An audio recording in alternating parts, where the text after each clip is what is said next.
Hello बच्चों, स्वागत है यूट्यूब चैनल क्विक क्लास 4 में। जैसे कि बच्चों आपको पता है कि हम लोग मैट्रिक परीक्षा को लेकर रिवीजन क्लास कर रहे हैं और इसी क्रम में मैं आप लोग के आज का जो नया टॉपिक है त्रिभुज लेकर आया हूँ।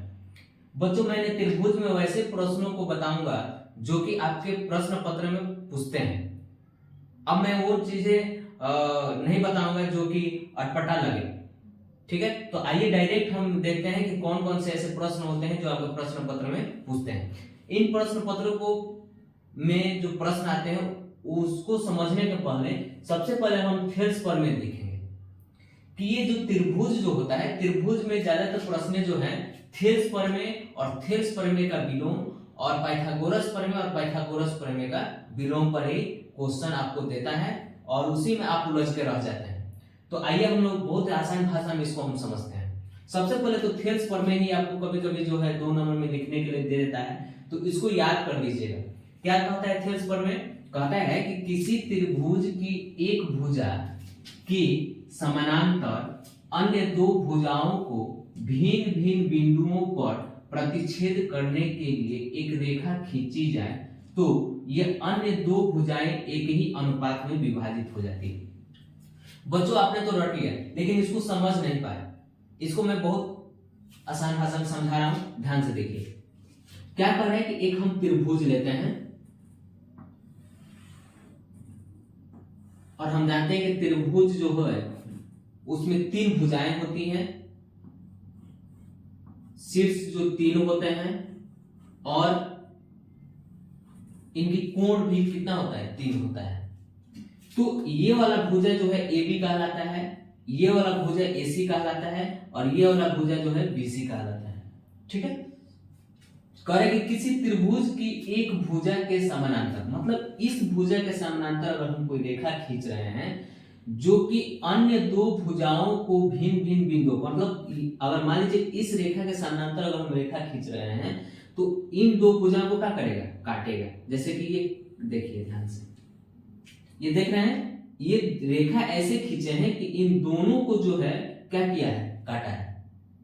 अब ये नहीं कहिएगा कि आप ये बराबर ही कटेगा, नहीं। क्या होगा? इसको काट दिया, ठीक है, काट दिया।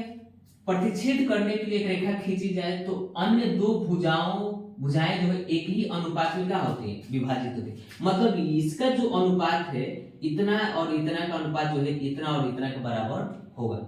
इसको हम लोग थोड़ा सा नाम डाल देते हैं और नाम डाल के समझते हैं कि आखिर ये कह क्या रहा है। हमने जब ये प्रतिच्छेद किया, ये रेखा प्रतिच्छेद किया तो यहाँ 2 बिंदु मिले, एक आपका डी मिला और एक आपका ई मिला। अब जब ऐसा हो गया, कौन कौन सी बातें जो है निकल कर आ रही हैं और उन पर कैसे प्रश्न पूछते हैं उसको हम लोग देखते हैं। सबसे पहले उन प्रश्नों को देखने के पहले हम इसका प्रॉपर्टीज को लिख लेते हैं, इसको समझते हैं। अनुपात क्या होता है? अनुपात का मतलब यह होता है जैसे 2/3, तो इसको हम लोग 2:3 लिखते हैं। यानी 2/3, ये 2 कितना है? 3 है। तो इसको कैसे लिखेंगे? इसको ऐसे लिखेंगे। अगर हम इस भुजा के बारे में बात करें तो AD, यहां से यहां क्या हुआ? AD हुआ और यहां से यहां क्या हुआ? DB हुआ। तो क्या होता है? पहला प्रॉपर्टी क्या होता है? AD/DB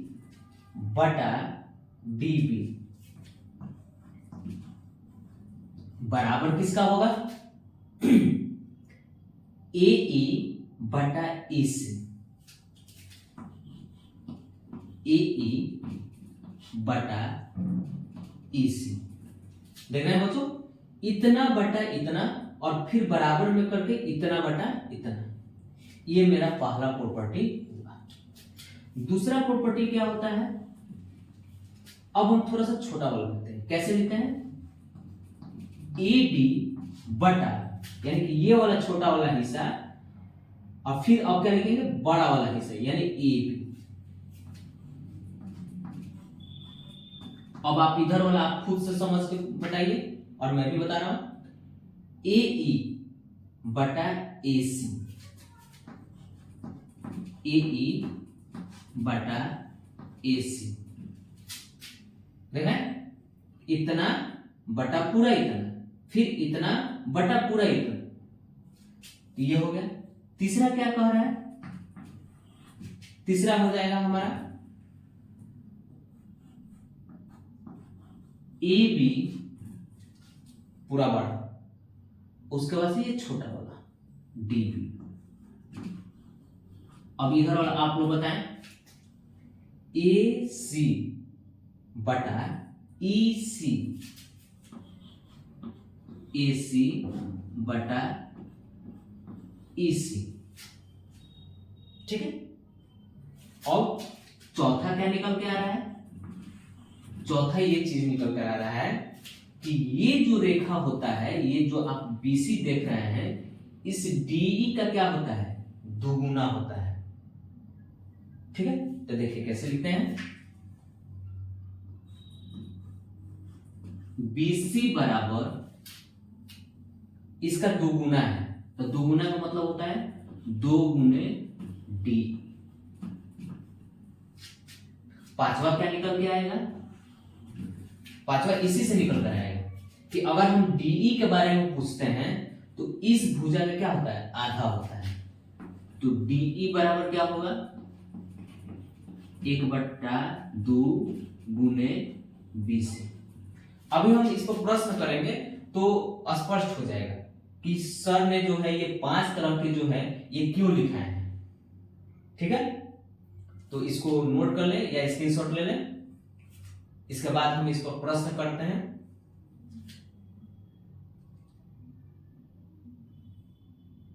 चलिए अब जो है थोड़ा सा हम एक छोटा मोटा प्रश्न लेते हैं, इतनी जगह है यहां पे लेते हैं। जैसे प्रश्न आपको कैसे देगा इसको थोड़ा समझिएगा। प्रश्न जो है आपको ऐसे एक त्रिभुज दे देगा, आकृति बना के ऐसे लिखेगा, यहां ए बी और सी। इसको त्रिभुज बनाकर भी दे देगा या आपको लैंग्वेज में देगा, उसको पढ़कर बनाना होता है, तो वो भी हम बताएंगे। लेकिन फिर हम पहले इसको आकृति पर बता देते हैं कि आखिर इस ये जो फॉर्मूला का यूज कहाँ हो रहा है। जैसे ये पहला अगर हम प्रश्न लेते हैं तो ये कैसे होता है, यहाँ पे ऐसे लिखेगा, यहाँ पे डी और क्या हो गया ई, इसका मान दे देगा, यहाँ लिखेगा 2 सेंटीमीटर है, यानी कि एडी जो है आपका क्या है 2 सेंटीमीटर है, और ये डीबी जो है आपका 3 सेंटीमीटर दे देगा। कुछ भी मान दे सकता है, हमने अपने तरफ से दे रहे हैं। एई जो है x कह देगा और ईसी जो है आपका दे देगा 5 दे देगा। तो पूछेगा कि x का मान बताइए, क्या पूछेगा, x का मान बताइए। तो इसको कैसे बनाएंगे, अब थोड़ा सा देखिए ध्यान से, क्या क्या दिया है, ये छोटा वाला हिस्सा और ये छोटा वाला हिस्सा दिया है, ये छोटा वाला नहीं दिया है, ये छोटा वाला दिया है। तो कैसे लिखते हैं हम लोग, इस प्रॉपर्टी में एक प्रॉपर्टी हम देख रहे हैं, पहला ये समान अनुपात में विभाजित कर रहे हैं, तो कैसे लिखेंगे, एडी बटा डीबी, एई बटा ईसी, और जो मान है अब हम उसी को बैठाएंगे। एडी का मान कितना है 2 है, और डीबी का मान कितना है 3 है, एई का मान कितना है 1 है, और ईसी का मान कितना है 5। अब यहां पे आप लोग क्या करते हैं बच्चों, क्रॉस मल्टीप्लीकेशन करते हैं, मतलब इसको इसके साथ और इसको इसके साथ गुना करते हैं। तो जब हम 3 से x में करेंगे 3x होगा, और 5 से 2 में करेंगे तो 10 होगा। अब x का जो वैल्यू निकल के आएगा 10/3। इसको 10 बटा में नहीं छोड़ना, इसको दशमलव में बदल दीजिएगा ताकि ऑप्शन में मिले, ऐसे आपको बट्टा में नहीं मिलेगा आंसर। तो इसको जब हम दशमलव में बदलते हैं तो 1 दशमलव कितना आएगा 3। तो इस तरह से जो है x का मान आपका क्या आएगा 1.3 आ गया, ठीक है। तो इसको नोट कर लीजिए। इसी की तरह अब एक और प्रश्न ले लेते हैं यहीं पे।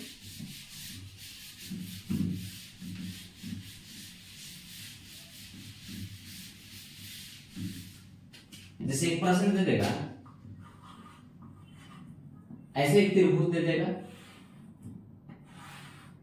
यहां ए बी और सी, यहां दे देते हैं डी और ई। तो यहां पे दे देगा, इसका जो मान दे देगा आपका 20 सेंटीमीटर दे देगा, ये नीचे वाला BC का मान कितना देगा 20 सेंटीमीटर। तो आपसे ये पूछ देगा, तो आप थोड़ा सा जाइएगा नीचे, जो प्रॉपर्टी 5 जो हम दिखाए थे यहाँ पे, वो क्या दिखाए थे, यहाँ पे किसका मान निकालने का है, DE का निकालने का। DE बराबर हम जानते हैं कि इस भुजा का क्या होता है, आधा होता है। तो DE बराबर का होगा BC बटा 2, और जानते हैं कि BC का मान कितना है 20 है, और इसको 2 से भाग लगा दीजिए, कितना आएगा 10। यानी कि x का जो मान है, ये आपका x है, x का जो मान है क्या निकल कर आया 10 है। बस बहुत आसान है। इसी अगले एक और प्रश्न ले लेते हैं। जैसे एक त्रिभुज दे देगा ABC, और यहां दे देगा D और E। जरूरी नहीं है बच्चों कि आपको ABC ही दे, PQR भी दे देता है, तो इसे घबराना नहीं है, जैसे जैसे कहेगा वैसे हम करेंगे। इसका मान दे देगा कि इसका जो है 2.5 सेंटीमीटर है। कितना है बच्चों 2.5 सेंटीमीटर। तो ये आपको BC निकालने के लिए कह देगा, पूछ देगा कि BC बताइए। तो हम जानते हैं कि जो नीचे वाला भुजा जो होता है, ऊपर वाले भुजे का क्या होता है, दुगुना होता है। तो 2 गुने 2 कितना होगा 5। इसको हम क्या करते हैं, गुना करते हैं। तो 2 से जब हम गुना करते हैं कितना आएगा 5 सेंटीमीटर आएगा। तो इस तरह से जो है अगर प्रश्न पूछता है तो बिना कलम उठाए हम इसका आंसर बता देंगे। ठीक है, चलिए बच्चों, अब हम वैसे प्रश्नों को देखेंगे जो कि आपके प्रश्न पत्र में रहता है, लेकिन उसका आप जो है भाषा समझ नहीं पाते हैं और प्रश्न को जो है आप छोड़कर चले आते हैं। तो आइए देखते हैं कि क्या कहता है। त्रिभुज XYZ में AB समानांतर है YZ, यदि XA का मान 3 सेंटीमीटर, AY जो है 2 सेंटीमीटर और XB जो है 4.5 सेंटीमीटर है, तो BZ ज्ञात करें। जैसे कि यहां देख रहे हैं कि AB ऐसे 2 लाइनें खींची है, AB और 2 लाइन खींच के YZ किया है। मतलब यह हुआ, इसका मतलब यह हुआ कि एक AB एक ऐसा रेखा है जो कि YZ के क्या है, समानांतर है। ठीक है, कहीं कहीं आपको प्रश्न पत्र में AB ऐसे देख कर दे देता है, तो इसका मतलब यह हुआ कि जो Y जो ये जो है AB जो रेखा है, AB जो रेखा है, इस पर क्या है, एक YZ जो है लंब है। क्या है, लंब है। इसको लंब पढ़ा जाता है। इस तरह से अगर सिंबल हो तो इसको लंब और इसको कहते हैं समानांतर। ठीक है, तो यही कह रहा है कि समानांतर है। क्या है, समानांतर है। तो कैसे बनाएंगे इसको, जो कह रहे हैं उसको हम पहले लिखेंगे, पहले हम चित्र बनाएंगे, उसके बाद हम प्रश्नों को हल करेंगे। आइए, क्या कह रहा है, एक कह रहा है कि आप एक त्रिभुज खींच दीजिए, खींच दिए, लेकिन उसका नाम क्या है, X है, और एक का नाम Y है, और इसका नाम क्या है, Z है। यहां देखेंगे कि AB जो है किसके समानांतर है, YZ के है कि XZ के है, क्या है, YZ के है। तो जब YZ के समानांतर थे, इसको ऊपर लाइन खींचेंगे इसे, और इसका नाम क्या है, A और B। खींच दिए। अब आगे बढ़ते हैं, XA, तो इस रेखा को हम लोग XA कहते हैं। तो XA का मान कितना है, 3 सेंटीमीटर है। AY का मान कितना है, 2 सेंटीमीटर है। XB का मान कितना है, 4.5 सेंटीमीटर है। और क्या निकालने के लिए कह रहा है, BZ, यानी ये वाला हिस्सा निकालने के लिए आपको कह रहा है।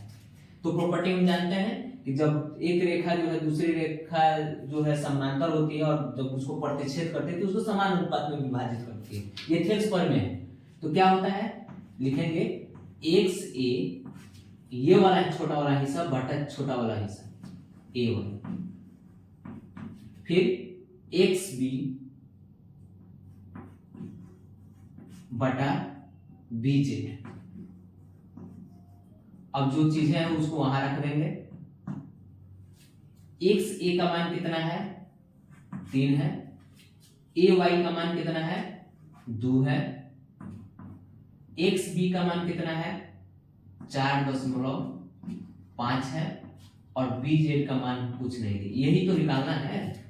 अब हम यहाँ क्या करते हैं, तिरछा तिरछी गुना करते हैं, मतलब 2 से 4.5 में और BZ से 3 में करते हैं। BZ से जब 3 में करेंगे तो 3BZ बराबर 2 गुने 4.5, इसको यहां बनाते हैं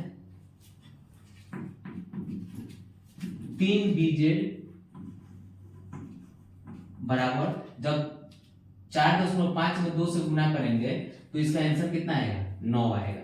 इसको गुना करके हम यहाँ बता दे रहे हैं, देख लीजिए 5 दूनी 10 के 0 हाथ में 1, 4 दूनी 8 1 9, यानी 9.0 होगा तो इसको हम 9 मान लेते हैं। तो इसलिए BZ का जो मान होगा, इसको 9 को जो है 3 से कटा दीजिए तो इसका आंसर कितना आएगा, 3 सेंटीमीटर। तो इस तरह से जो है BZ का मान आ गया आपका 3 सेंटीमीटर। अब हम देखेंगे बच्चों अगला प्रश्न क्या कर रहा है, त्रिभुज ABC में DE जो है समानांतर है BC है, तथा D जो है AB पर और EAC पर स्थित है। यदि AD बराबर 3 सेंटीमीटर, BD बराबर 2 सेंटीमीटर, तो AE अनुपात EC ज्ञात करें। तो इसको हम लोग कैसे बनाएंगे, सबसे पहले जो चित्र बनाएंगे, इसके जो कह रहा है उसके अनुसार चित्र बनाएंगे। क्या कह रहा है कि A, B और C त्रिभुज है, कह रहा है कि DE जो है BC के क्या है, समानांतर, यानी इस रेखा के ये रेखा जो है क्या है, समानांतर है, यानी कि आपका क्या हो जाएगा, DE हो जाएगा। और यहाँ देखिए ये कह रहा है कि D जो है AB पर, देखिए D जो है AB पर है और E जो कह रहा है AC पर होना चाहिए, AC पर है। तो अब कटने के बाद क्या कह रहा है कि AD का जो मान है आपका कितना है, 3 सेंटीमीटर है, ये ऊपर वाला AD 3 सेंटीमीटर है, BD जो है आपका कितना है, 2 सेंटीमीटर है। तो क्या निकालने कर रहा है, AE अनुपात EC निकालने के लिए। तो हम जानते हैं नियम क्या कहता है कि AD बटा DB, इधर वाला हो गया, अब इधर वाले लिखेंगे AE बटा EC। तो आइए यहां देखते हैं AD का मान कितना है, 3 है, और BD का मान कितना है, 2 है। तो कह रहा है AC बटा EC। अब बताइए कि AC अनुपात EC है और यहाँ 3 अनुपात क्या है, 2 है। तो अतः हम कह सकते हैं कि AC अनुपात EC बराबर कितना है, 3 अनुपात 2। बस हो गया सब। तो इस तरह से जो है हम त्रिभुज पर 5 प्रश्न देखें, इसके बाद और भी प्रश्न हम देखेंगे, ठीक है, इसे नोट कर लीजिए, स्क्रीनशॉट ले लीजिए। आइए बच्चों अब हम अगला प्रश्न देखते हैं। प्रश्न है, क्या 6 सेंटीमीटर, 8 सेंटीमीटर और 10 सेंटीमीटर एक संपूर्ण त्रिभुज की भुजा है?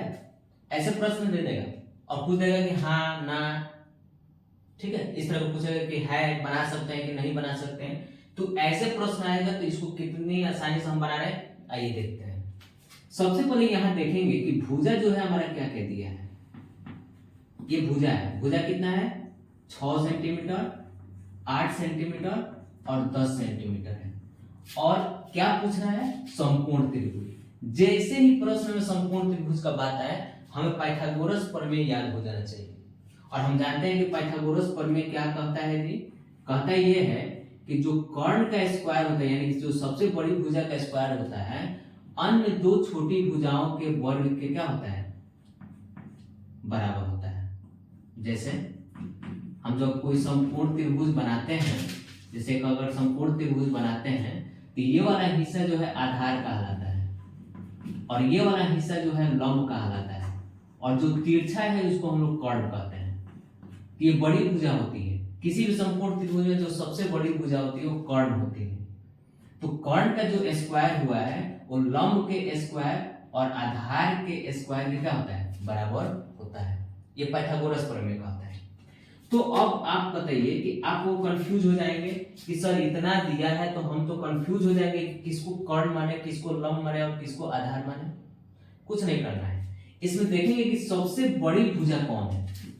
तो सबसे बड़ी भुजा हम देख रहे हैं कि यहाँ 10 है, तो वही हमारा कर्ण है।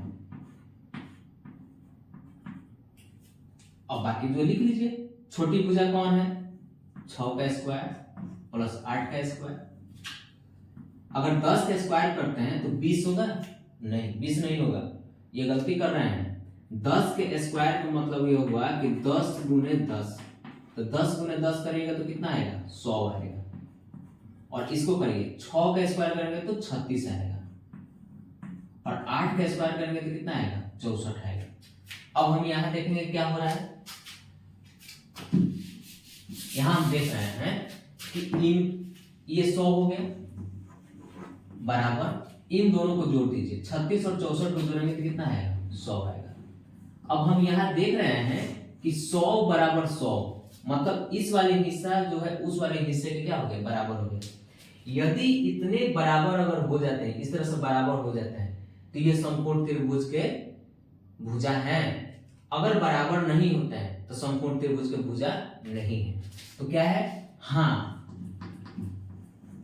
ये समकोण त्रिभुज के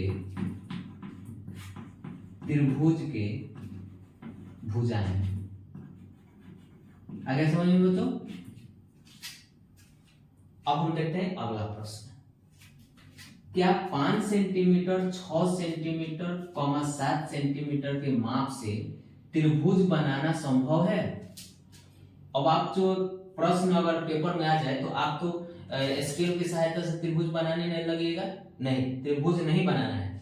हम यही बता देंगे कि हाँ ये बनाना संभव है कि नहीं है।